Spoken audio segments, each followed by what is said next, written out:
Damos honor y exaltación al único que la merece, que es nuestro Señor.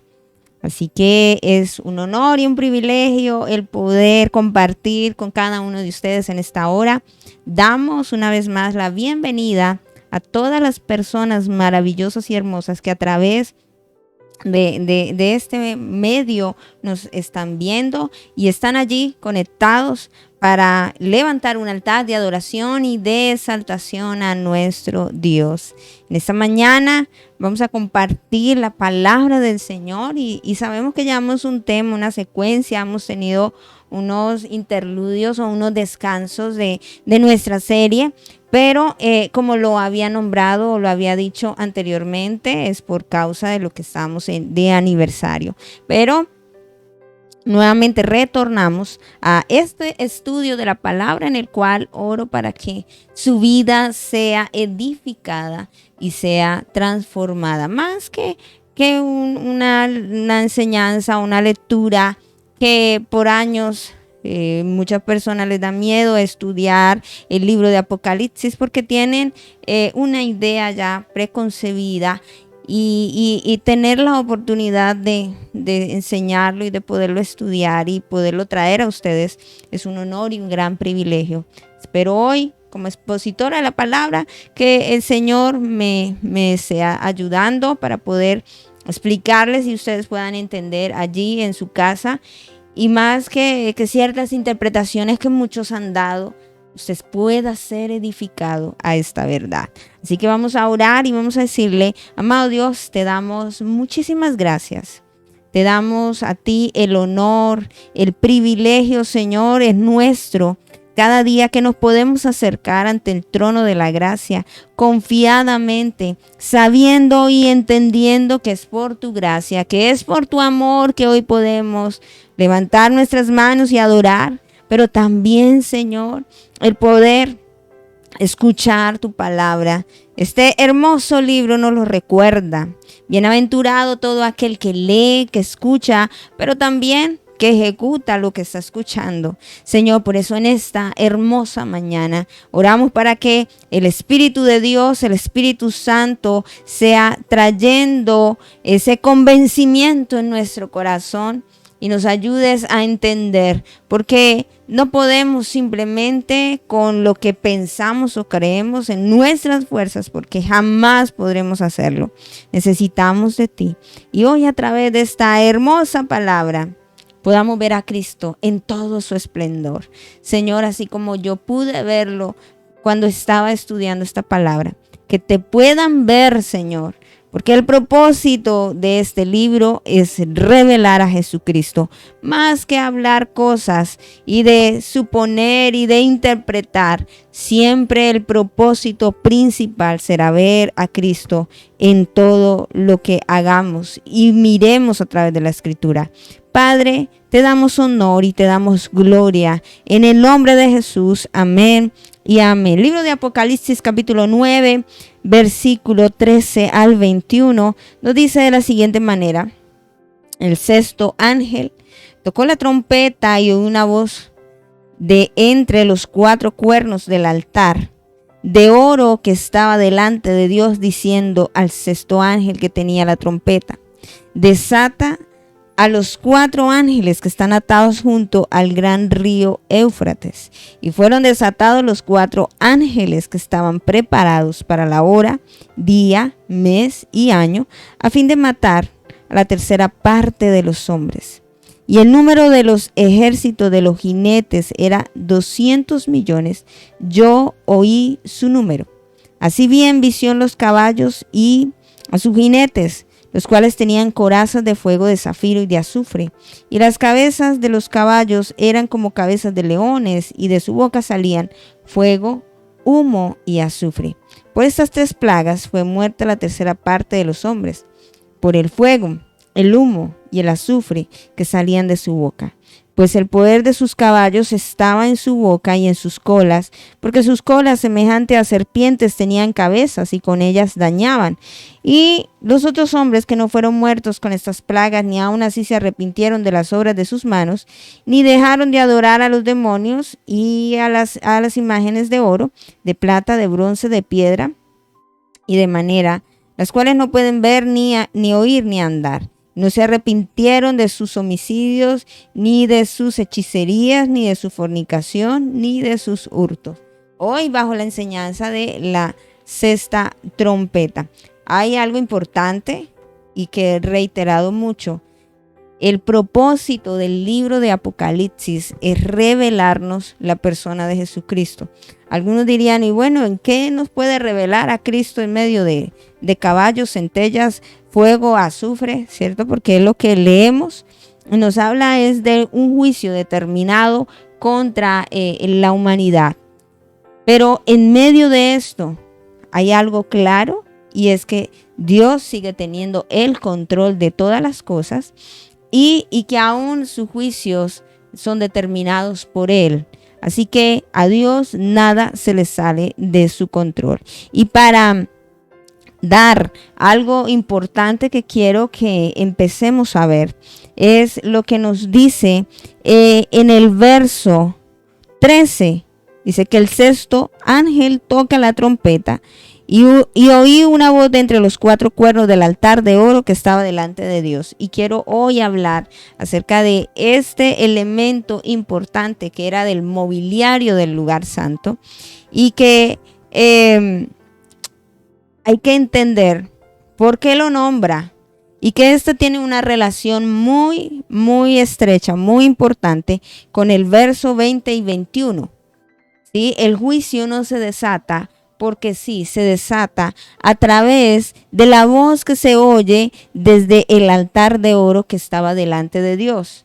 Hay algo que lo primero que debemos entender, la palabra altar era un sinónimo de sacrificio, significa mesa o estructura levantada, ¿cierto? Lugar alto. Pero el vocablo hebreo en este contexto nos lleva a la idea no solamente de altura, sino es el que está descrito en Éxodo capítulo 30, versículo 1 en adelante, nos habla de este elemento.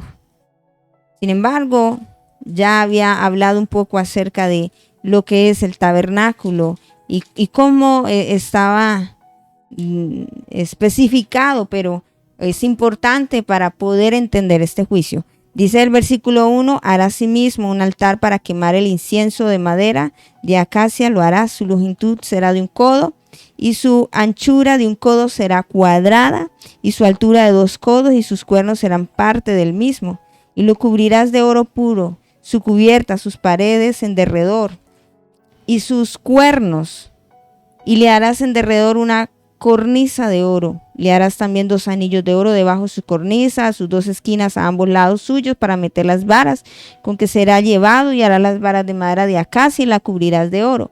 Y lo pondrás delante del velo que está junto al arca del testimonio, delante del propiciatorio que está sobre el testimonio, donde me encontraré contigo. Y Aarón quemará incienso aromático sobre él cada mañana.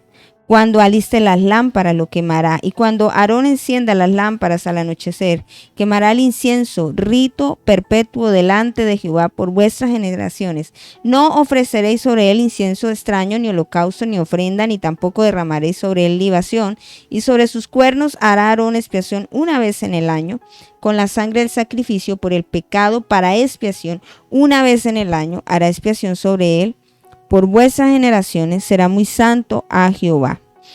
La diferencia del altar del holocausto es que el altar del holocausto era de bronce, lo que nos habla de juicio, pero el altar del incienso era cubierto de oro. El altar que me está nombrando el libro de Apocalipsis no es el altar del holocausto, sino me está hablando del el altar del incienso. Eran muy parecidos, pero cada uno tenía una tarea específica para cumplir en él.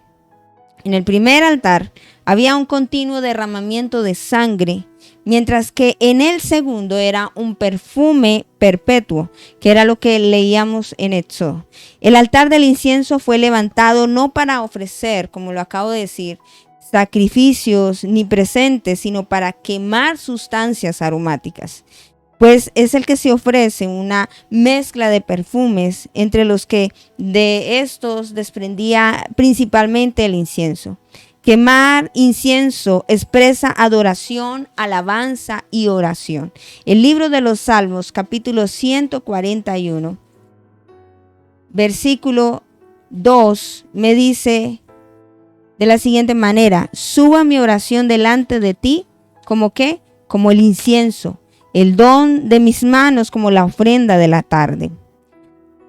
En Lucas, el Evangelio según San Lucas, capítulo 1, versículo 10, nos habla de Zacarías, pero hay algo específico que dice: y toda la multitud del pueblo estaba afuera orando a la hora de ¿qué?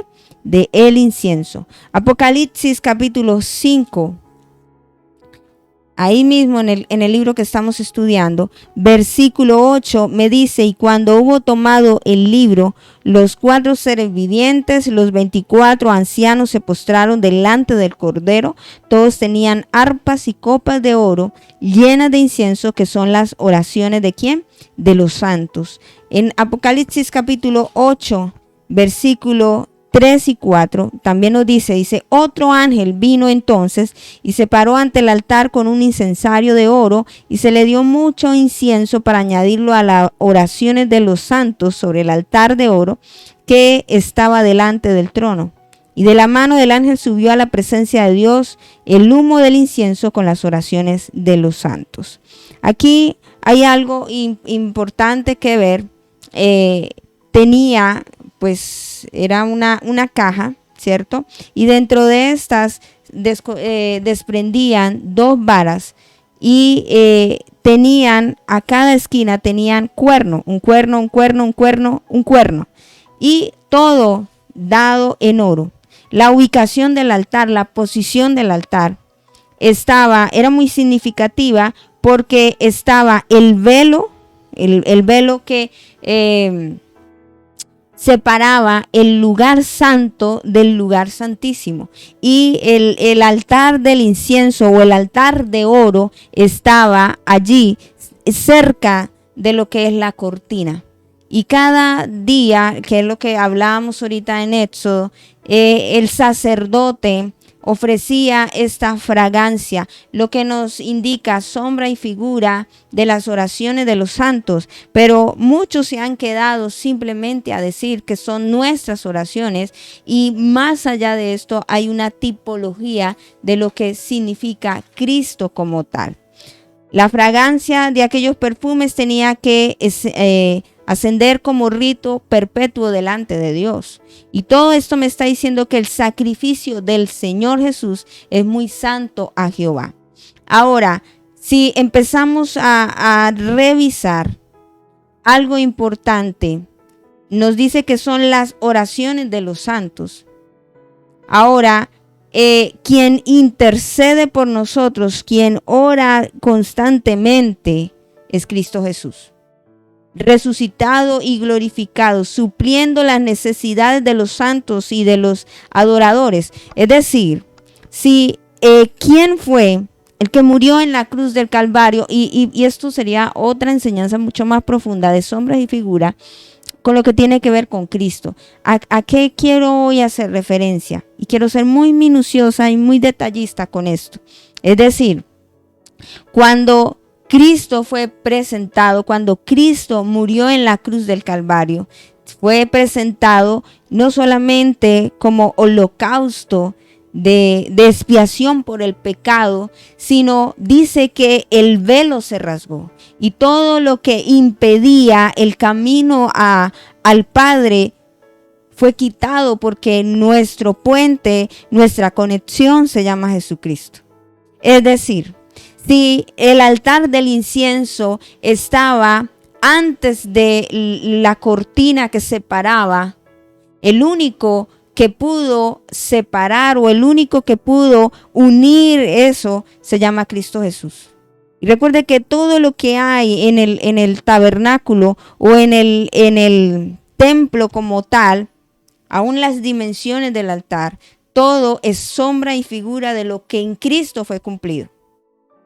Él fue molido, machacado, para que de él saliera y surgiera lo que conocemos hoy, lo que es el Espíritu Santo de Dios. Usted dirá, ¿cómo así? Fue necesario que Él fuera machacado, triturado, ¿cierto? Y Jesús dijo, no los dejaré solos, no los dejaré huérfanos. Es necesario que yo me vaya para que el Espíritu Santo de Dios venga para con cada uno de nosotros y nos acompañe. Ahora, ¿qué ocurre con esta posición? Yo acabo de decir, estaba situado entre las dos partes que formaban los dos recintos, el santuario, ¿cierto? Y del valioso velo que acabo de decir, que separaba el lugar santísimo. Estaba allí y cada día tenía que ofrecerse este perfume de olor grato delante de Dios. ¿Y qué significa las oraciones de quién? De los santos. ¿Qué significa la adoración? ¿Qué significa todo lo que tiene que ver con la alabanza? Quemar incienso expresaba adoración, alabanza y la oración como tal. Adoración, alabanza y oración. No es lo mismo. Cada uno tiene un contexto diferente.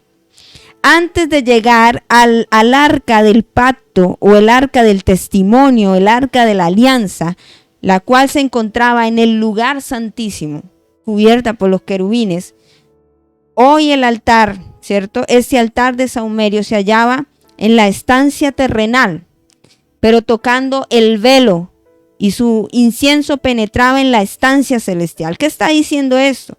Estos dos recintos o cámaras nos está diciendo que está dividido el santuario, representando la tierra y el cielo.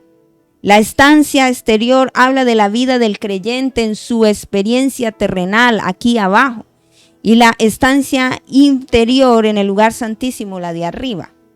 La oración nos lleva a las mismas puertas del cielo cuando nos hallamos ante el trono de la gracia. Estamos parte en la tierra, pero también parte en el cielo. No sé si allí usted está tratando de entender lo que estoy diciendo. Nuestras oraciones ya están allí y nosotros respiramos la atmósfera celestial, pero recuerde que para que existiera ese altar del incienso tenía que no funcionaba por sí solo, necesitaba ¿a quién? Necesitaba el sumo sacerdote o el sacerdote que ofreciera este incienso. Ahora, el poder entrar a la presencia de Dios está abierto para nosotros. Es un bendito aposento donde tenemos comunión. No solo con nuestros hermanos aquí, sino también con aquellos que nos están ya esperando allá arriba, aquellos que murieron en el Señor.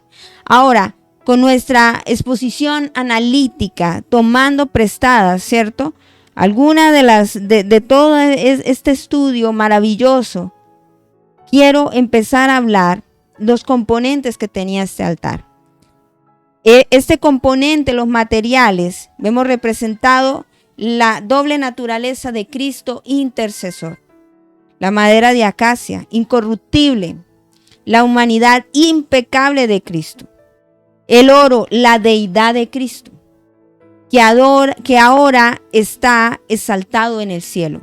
O sea, estos elementos no estaban porque sí. Ahora, como hombre, Dios, Cristo representa la intercesión de los hombres ante Dios, y como Dios, hombre, representa los intereses de Dios entre los hombres.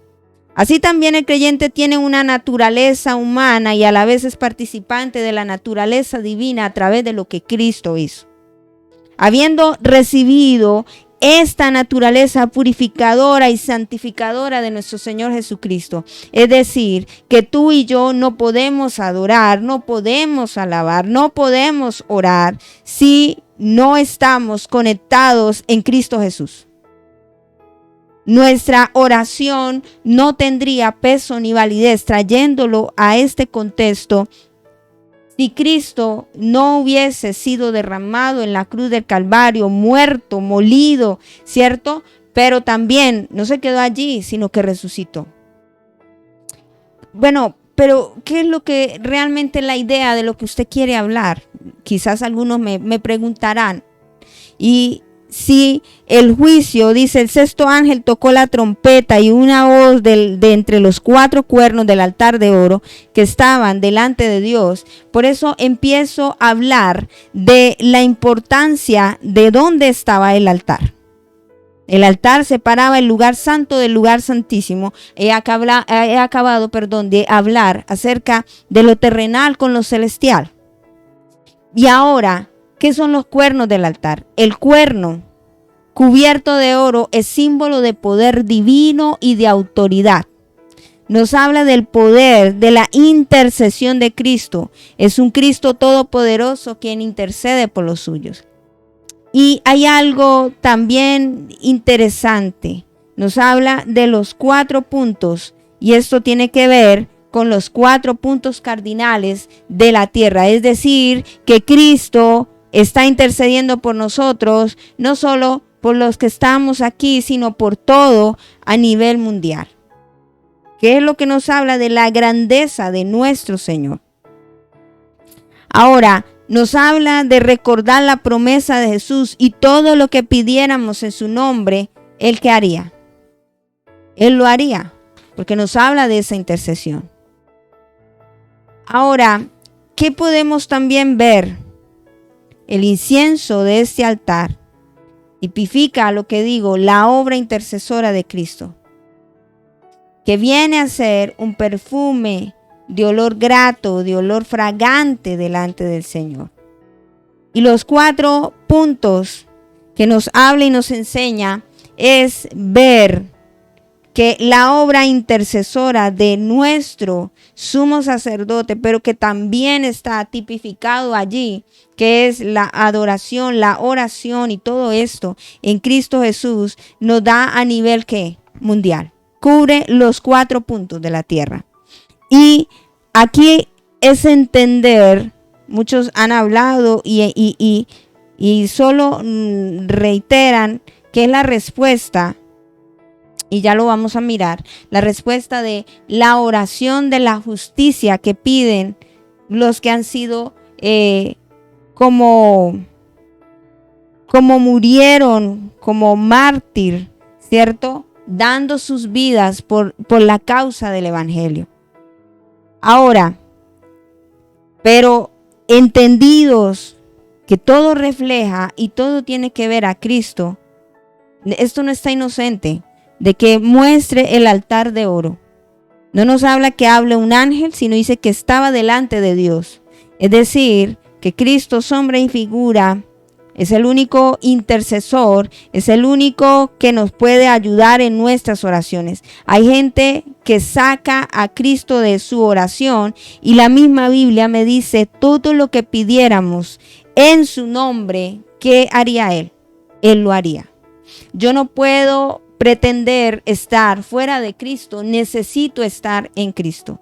Mi mayor intercesor entre Dios y los hombres, nos dice la misma escritura, y por eso decía que está muy conectado con el verso 20 y 21, porque la gente debe entender esta gran verdad, que no hay otro mediador dado a los hombres en quien podamos ser salvos, sino Jesucristo. Jesucristo es nuestro sumo sacerdote, nuestro intercesor. Dice, no, es la respuesta a la oración de fulano, es la respuesta de no sé quién. No, esta respuesta no vendría si no hubiese alguien quien intercediera por nosotros. Cristo es nuestro sumo sacerdote, pero también es nuestro intercesor, y por eso digo que al hablar profundamente del altar del incienso me llevaría hoy toda la enseñanza en sombra y figura, pero usted está esperando la 6ª trompeta, que es el juicio que se va a desatar.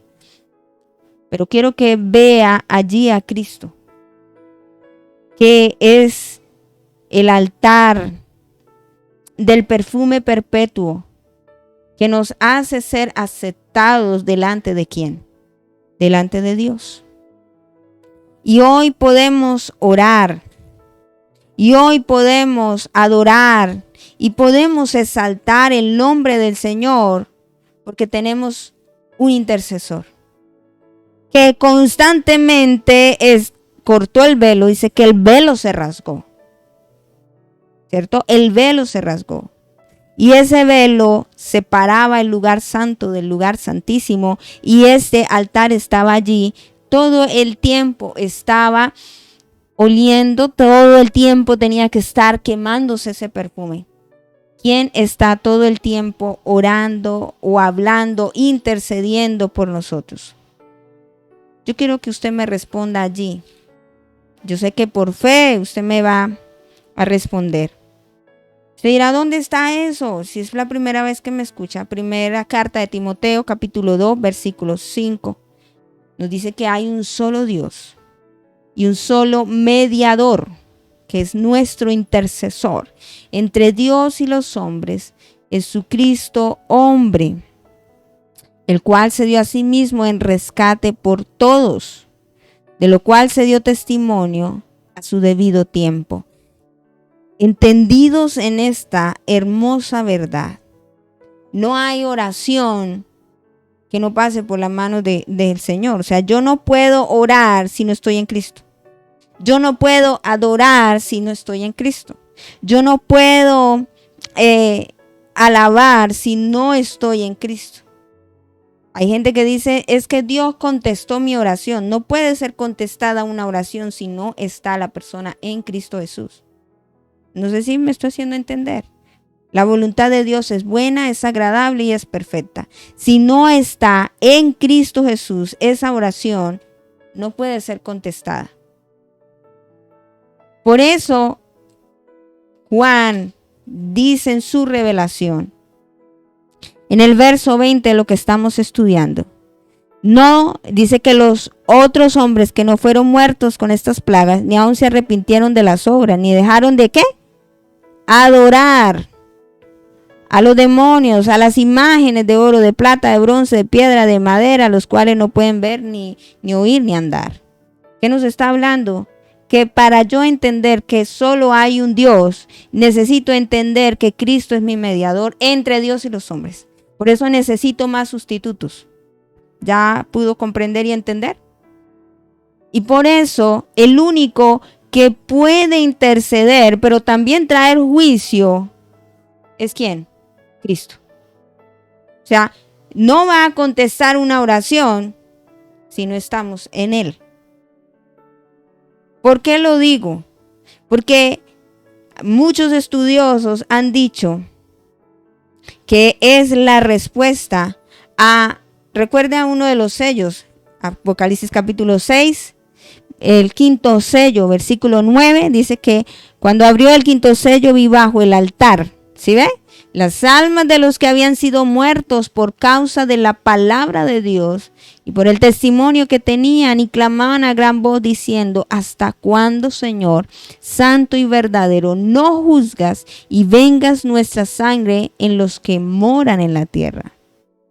Hay una oración de juicio y de justicia, pero el único justo, el único que puede responder a estas oraciones se llama ¿quién? Cristo. O sea, que si yo no voy a mi abogado, si yo no voy a mi intercesor, a mi mediador, o sea, el intercesor de los intercesores, no es la pastora Sara. ¿Es quién? Es Cristo Jesús. Así que la respuesta a estos la va a dar el mismo Cristo. Por eso nos habla del altar. Por eso nos habla en Apocalipsis 8 también, el séptimo sello, que hay un preludio antes de sonar las trompetas, que nos dice en el verso 3, dice, otro ángel vino y entonces se paró, ¿en dónde? Otra vez ante el altar. ¿Con un qué? Con un incensario de oro, y se le dio mucho incienso, para añadirlo a las oraciones de todos los santos sobre el altar de ¿qué? De oro, que estaba ¿dónde? Delante del trono. Y este altar, no, usted no puede llegar a orar porque sí. ¿A quién necesita para que eso ocurriera y estuviera delante del trono? A Cristo Jesús. Ya creo que va entendiendo mejor la idea. Ahora, ¿Por qué se desata esta clase de juicio? La oración, la respuesta a la oración de los santos, pero no porque ellos son tan buenos, sino porque hay un mediador que se llama Cristo y por él es que trae la respuesta a los santos. ¿Sí? Ahora, en el verso, dice 13, el sexto ángel tocó la trompeta. Volvamos allí, por favor. Dice, y oí una voz de entre los 4 cuernos del altar de oro que estaba delante de Dios. ¿Dónde estaba? Delante de Dios. ¿Quién está allí delante de Dios intercediendo por nosotros? Cristo Jesús. Los 4 cuernos que simbolizan, que tipifican los 4 puntos cardinales de la tierra. Y diciendo, ya está la respuesta a la oración. Estos mártires dieron sus vidas por causa de Cristo Jesús. Así que, por ende, quien debe traer justicia, ¿quién es? Cristo. Porque llamamos mártir a aquella persona que da su vida y lo miramos. El primero fue Esteban, que los asesinan, los torturan por causa de su creencia, y los mayores mártires nos hablan es de la gente que ha sido seguidora de Cristo. Y ya lo vimos que en el 5º sello, ellos piden justicia y le dijeron, Señor, ¿hasta cuándo? Justo y verdadero. Pero el único que puede traer justicia por lo que han hecho es el mismo Cristo. No otra persona. Necesitamos estar ¿en quién? En Cristo Jesús. Ahora, verso 14, por favor, acompáñeme. Diciendo al sexto ángel que tenía las trompetas, desata a los 4 ángeles que están atados junto al gran río Éufrates. Lo primero es que estos ángeles están atados y nos habla nuevamente de 4, ¿cierto? Él dice que están atados, dice a los 4 ángeles que están atados junto al gran río Éufrates. Están atados para cumplir la tarea, hora, día, mes y año, porque en el verso 15 dice, fueron desatados los 4 ángeles que estaban preparados para la hora, día, mes y año, a fin de matar a la tercera parte de los hombres. Otra cosa importante aquí. Ya nos dimos cuenta que el único que puede traer justicia y juicio, ¿quién es? Es Cristo Jesús. Que nuestras oraciones, nuestra alabanza y nuestra adoración, no puedo buscarme otro sustituto. Me encanta Marcos Witt porque me lleva a la presencia de Dios. Mal. El único que está allí y nos muestra por toda la palabra es Cristo Jesús. Todo aquel que haga esto está poniendo un sustituto y estará poniendo un ídolo, y hay que tener cuidado. Sí nos pueden gustar muchas canciones, pero yo no puedo decir que estas cosas me lleven a la presencia de Dios. No es que este pastor sí ora tan lindo, no sé por qué me metí ahora por este lado. Usted dirá, bueno, yo quiero que me hable de los ángeles del río Éufrates. Tranquilo que le voy a explicar. Y es que ese pastor sí, ese sí me gusta a mí, porque ese sí me lleva a la presencia de Dios. Estaremos haciendo lo que dice y lo que Dios está emitiendo un juicio. Y no se arrepintieron. ¿Por qué mataron a estas personas? Porque declaraban que había un solo Dios. Porque declaraban que había un solo mediador, que era Cristo, que no eran otros. Y por causa del evangelio fueron muertos. Y ellos están pidiendo justicia, y el único que puede traer la justicia se llama Cristo.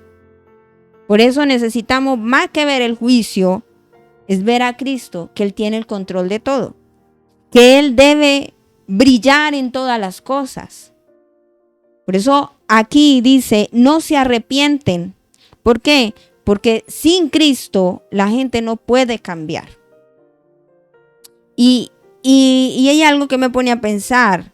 La obra del Espíritu Santo, sí o sí, es el único que puede cambiar las vidas de las personas. No es usted, no soy yo, no es el pastor, ¿cierto? Sino la obra del Espíritu Santo de Dios. Y hay algo para que usted entienda. Un pastor no te lleva a la presencia de Dios. Te enseña la palabra, te empieza a mostrar ciertas cosas, pero quien te lleva se llama Cristo Jesús. Hay gente de verdad que dice, no, es que en esta congregación sí me llevan a la presencia de Dios. Entonces estaríamos colocando otro sustituto y otro Dios.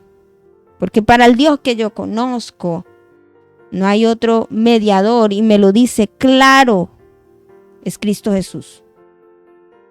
No, pero es que fulanito, la Biblia me habla que el único que murió en la cruz del Calvario, el único que fue machacado, el único que está allí intercediendo y que me permite estar delante del trono de Dios. Y recuerde, el velo se rasgó y ahí las oraciones, la adoración, la alabanza, el poder yo adorar, cantar, todo esto es permitido a través de Cristo. Si yo estoy en Cristo, puedo alabar, adorar y orar. Por eso Jesús dice, todo lo que ustedes pidan en mi nombre, yo lo haré. Pero recuerde que Dios no se mueve al brazo suyo, sino su voluntad es buena, es agradable y es perfecta. Ahí necesitamos entender. Por favor, querido oyente hoy, si usted estaba pensando, no, es que yo para orar necesito que escuchar las alabanzas para que me lleven a la presencia del Señor. Estoy colocando sin querer queriendo un ídolo por ignorancia. Y Dios abomina la idolatría. Esto es lo que está trayendo justicia, porque por ellos declarar un solo Dios verdadero fueron muertos. ¿A cuántos usted también quizás le ha hablado del evangelio y le han dicho un sinnúmero de cosas? Dios es un Dios de justicia. Dios no tiene como la justicia que vemos por acá, que se le mueve el brazo. Dios es un Dios justo. Y nos habla y nos dice algo importante, que Él está en control, porque en el verso 15 se están preparados para la hora, día, mes, año, para cumplir una tarea. Hay algo hermoso y es ver cómo Dios tiene un día, un mes, un año y una hora para las cosas. Dios no improvisa. Dios no improvisó con usted. Dios tenía un día, un mes, un año y una hora para que usted naciera. Y también tendrá un día, un mes, una hora para usted partir. Así que, no, yo me encontré con Pepito y me enamoré y eso fue una coincidencia lo más maravillosa. No, estaba en el día, mes, año y hora, en el calendario de Dios, que usted se encontrara con esa persona para cumplir el propósito eterno. ¿Qué quiere decir? Que Dios no improvisa. Y que los juicios de Dios también tienen un día, un mes, un año y una hora. Por eso nos dice que el día y la hora nadie lo sabe. Pero en el calendario de Dios sí sabe cuándo va a ser. Que viene, viene. Que Dios se le salió no, pero es que como que a Dios se le quedó grande la tierra. Dios no le ha quedado nada grande. Dios tiene el control, el día, el mes, el año y la hora. Así que mucha gente vive, ay, yo estoy preocupado. No, por mucho que se afane, no podrá añadir nada. Que el día, el mes, el año y la hora que Dios tenga determinado soltar algo sobre su vida, lo va a soltar. ¿Estoy haciendo entender? Hay gente que llora, se despeluca y lo hace a su manera y por eso no prospera y no le va bien. Porque lo hizo en su manera, no en el día, en el mes, en la hora y lo que Dios tenía destinado para hacer. Ahora, ¿qué está hablando de estos 4 ángeles? Si está hablando que están atados, no es porque sean ángeles buenos, sino son demonios. Porque la misma Biblia nos habla en Judas, versículo 6. Recuerde, carta de Judas, verso 6. Dice, y a los ángeles que no guardaron su dignidad, sino que abandonaron su propia morada, los ha guardado bajo oscuridad en prisiones eternas para el juicio del gran día. Así que hay todavía, si vemos que el mundo está en caos por la cuestión de los demonios y todas estas cosas y los males, y dice que hay todavía 4 por allá amarrados y que son terribles. ¿Para qué? Para cumplir. Ya sabemos que son ángeles caídos. Segunda carta de Pedro, para que usted pueda tener más claridad. Segunda carta de Pedro, capítulo 2, versículo 4, dice: porque si Dios no perdonó a los ángeles que pecaron, sino que arrojándolos al infierno, los entregó a prisiones de oscuridad para ser reservados al juicio. O sea, ya sabemos que en la quinta trompeta también se desatan esta clase de demonios. Pero ahora me habla como de otros, como más especiales, ¿cierto? Y que son ángeles caídos y que tienen una tarea específica para cumplir. ¿Cuál es? No es atormentar a los hombres. Dice en el verso 15, a fin de matar a la tercera parte de los hombres. ¿Por qué en el río Éufrates? Y es algo que me llamaba la atención y me puse a estudiar. En el río Éufrates es importante porque marca el límite, y usted ya va a empezar a entender un poco más, entre Israel y sus enemigos. Delimita la tierra prometida. Génesis capítulo 15, verso 18. Recuerda que tiene que ver, la gran tribulación tiene que ver muchísimo con el pueblo de ¿quién? De Israel. Capítulo 15, verso 18 dice: en aquel día hizo Jehová un pacto con Abraham, diciendo, a tu descendencia daré esta tierra, desde el río de Egipto hasta el río grande, el río ¿qué? Éufrates. En este pasaje, el río de Egipto no es el Nilo, sino el llamado también el arroyo de Egipto, hoy conocido el Aris, perdónenme la pronunciación, el Aris, al sudoeste de Palestina, cerca de la costa del Mediterráneo. Este río junto con el Éufrates marcaban los límites teóricos de la tierra prometida, ya lo acabamos de leer. Babilonia, que está sobre el río Éufrates, estaría al norte de Israel y es del norte de donde usualmente venían todos los enemigos del pueblo de Israel. El río Éufrates también era considerado el límite oriental del Imperio Romano. No ahorita de la Iglesia Romana, sino del Imperio Romano.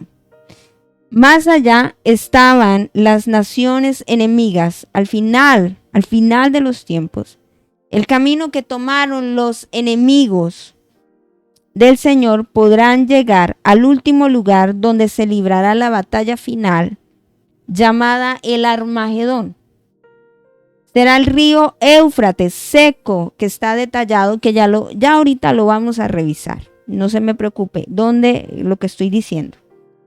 Ahora, en este vertiente o río sucedió algo muy particular y quiero que usted me acompañe. Génesis capítulo 2,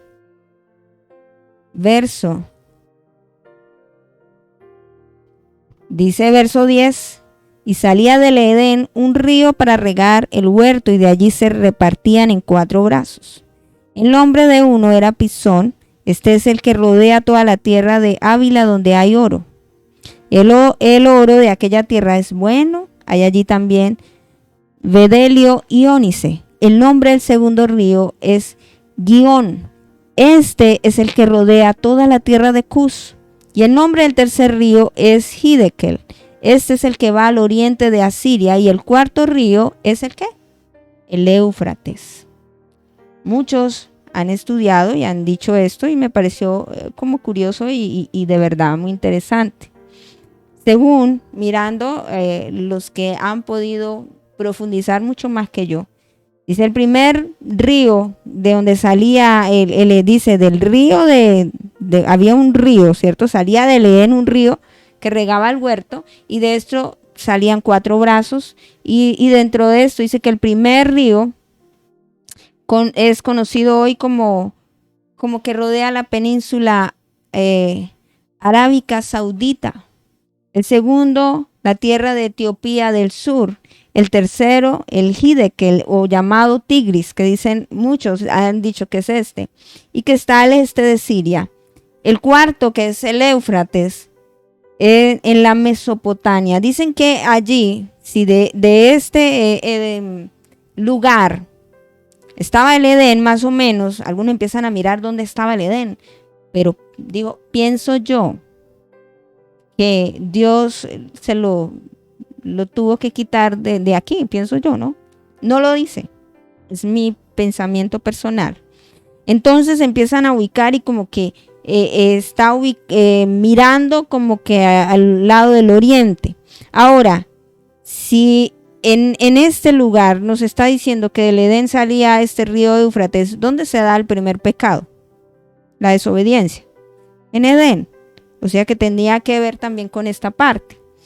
Otros dicen que fue el primer asesinato, también ocurrió cerca de este lugar, que fue la primera revuelta organizada, que ha salido mucha destrucción y odio a través de la ribera del Éufrates, lugar de donde surgieron las religiones idolátricas y la rebelación contra Dios, porque fue lo de la Torre de Babel, ¿sí? El asesinato de Abel como tal, porque Caín mata a Abel. Más tarde, entre otros, los imperios de Babilonia y Persa, donde actualmente se encuentra Irak e Irán, terribles enemigos de Israel. Esta es la zona del Mesopotamia, donde estaba el huerto del Edén. Después de la caída de los primeros padres, nunca ha sido un lugar pacífico.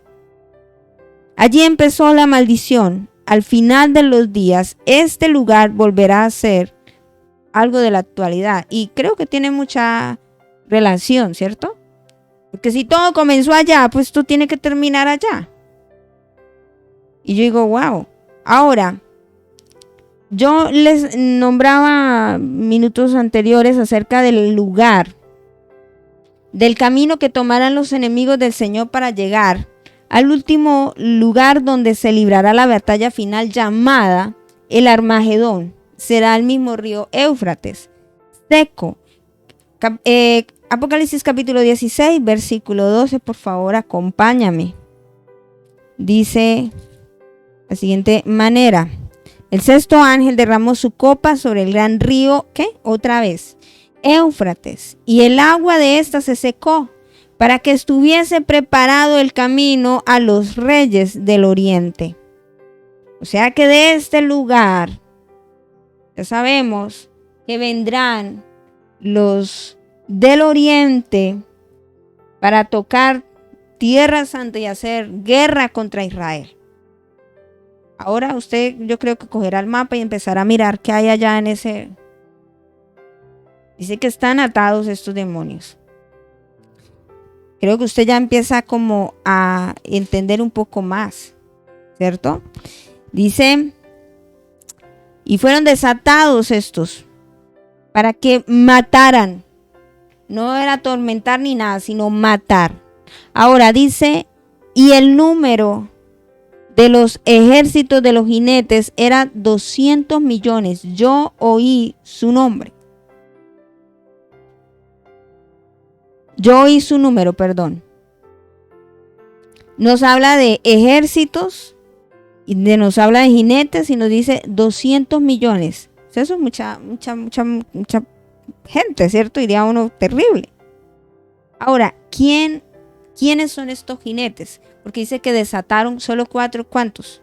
4 demonios, pero ahora me dice que de estos levantaron un ejército de ¿cuánto? De jinetes de 200 millones. Yo oí su número. ¿Qué son estos jinetes? ¿Son hombres o son demonios? ¿Son demonios como lo fueron las langostas que nos habla la quinta trompeta? ¿O realmente son hombres pero poseídos por demonios? Empieza uno como a preguntar. Aunque el simbolismo asociado con los caballos y plagas resultante presenta la posibilidad de que los jinetes sean demonios y no soldados, ¿cierto? Humanos, personas. Pero no obstante, el número 200 millones de soldados o de jinetes no nos puede hacer dudar, ya que la República de China, escúchenme bien, hacia el año 1977, ese era el número de su ejército. En Apocalipsis, como lo acabamos de leer, capítulo 16, versículo 12, ese ejército es del oriente. Podrán avanzar cruzando el río en cuestión ¿de qué? Ya seco hacia la Tierra Santa, el preludio de la guerra del Armagedón. Hay muchos estudiosos que dicen no son demonios. Dice, son un sinnúmero de 4 naciones unidas en esos 4 puntos. Y usted puede allá mirar el mapa que está ubicadito ahí y se encuentra Irán, Irak. Bueno, la parte de los árabes que odian ¿a quién? A Israel. Y todo está apuntando a que en nuestro tiempo ya no sea Estados Unidos una potencia, sino está repuntando a que sea China una potencia. Y por eso hablan de los colores, que el azufre, bueno, un sinnúmero de cosas. Ya sería especular. Pero, ¿qué es lo que yo quiero llevarte a ti que entiendas hoy en esta mañana? Que todo está en control ¿de quién? De Cristo. Que es la respuesta a la oración ¿de quién? De los que fueron muertos por causa de Cristo Jesús. Pero eso no se da porque ellos oraron, ay, pobrecito ellos, sino porque Cristo es nuestro intercesor. Creo que ya usted dice, wow, ya entendí. Ahora, en el verso 17 dice claro lo que Juan nos está hablando. Dice, así vi en visión los caballos y a su jinete, los cuales tenían corazas de fuego, de zafiro y de azufre. Y las cabezas de los caballos eran como cabezas de leones, y de su boca salía fuego, humo y azufre. Juan nos advierte que ve es una ¿qué? Una visión. Antes de nada quiero comentar que si va a tratar de él describir un ejército, de los de hoy difícilmente Juan podría haberlo captado así, ya que todos sabemos que los ejércitos de hoy en día nada tienen que ver con los de su época. ¿Cómo eran los de la época de él? Pues hechos también que están constituidos como ¿qué? Soldaditos con espadas. Nada que ver a que haya dimensionado en ver un avión, tanques, helicópteros, lanzar granadas, armas de fuego. Comparémoslo con los jinetes con sus caballos, espadas y lanzas que tenía Juan en ese momento. Ya uno empieza como que, ¿cómo describiría usted algo que nunca ha visto? Él trata de narrarlo de la mejor manera que puede. Evidentemente esta es la mejor explicación que él puede darnos. Si se trata de un ejército compuesto por hombres con material bélico actual, pues la cosa cambia drásticamente. ¿Por qué? Porque es un ejército que puede tener bombas, como dice acá, fuego, dice que tenían corazas, fuego, zafiro y azufre. Y las bombas y corazas de fuego, zafiro y azufre pueden tratarse de vehículos blindados que emiten fuego.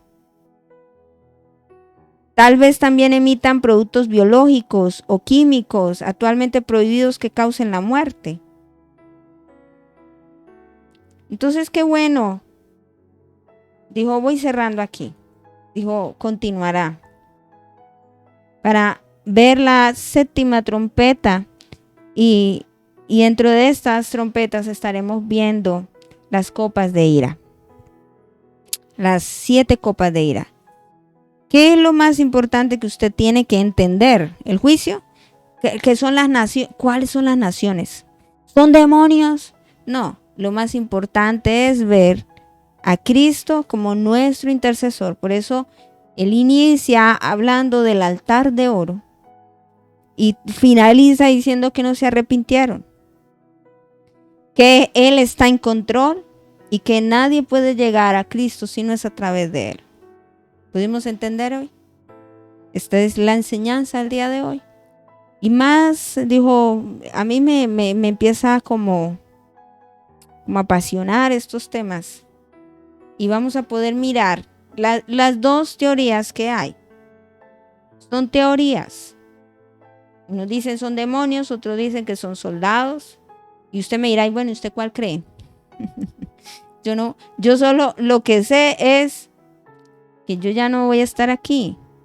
A mí lo único que me importaba era mostrarles a ustedes, revelarles a Jesucristo. ¿Lo vimos? Sí. No podemos orar, cantar, alabar, nada, si no estamos en Cristo Jesús. Vamos a orar. Padre, hoy te damos gracias por esta mañana. Entendemos, a veces volvemos una oración repetitiva porque, Señor, en el nombre de Jesús, pero no hay un entendimiento como hoy pienso yo que fue llegado al corazón de muchos y puedan entender que nuestro sumo intercesor se llama Cristo Jesús y que por eso rompió el velo, porque Él es el altar, el de oro, y nosotros podemos derramar nuestras oraciones allí en Él, porque Él hace que nuestra oración suba como olor fragante.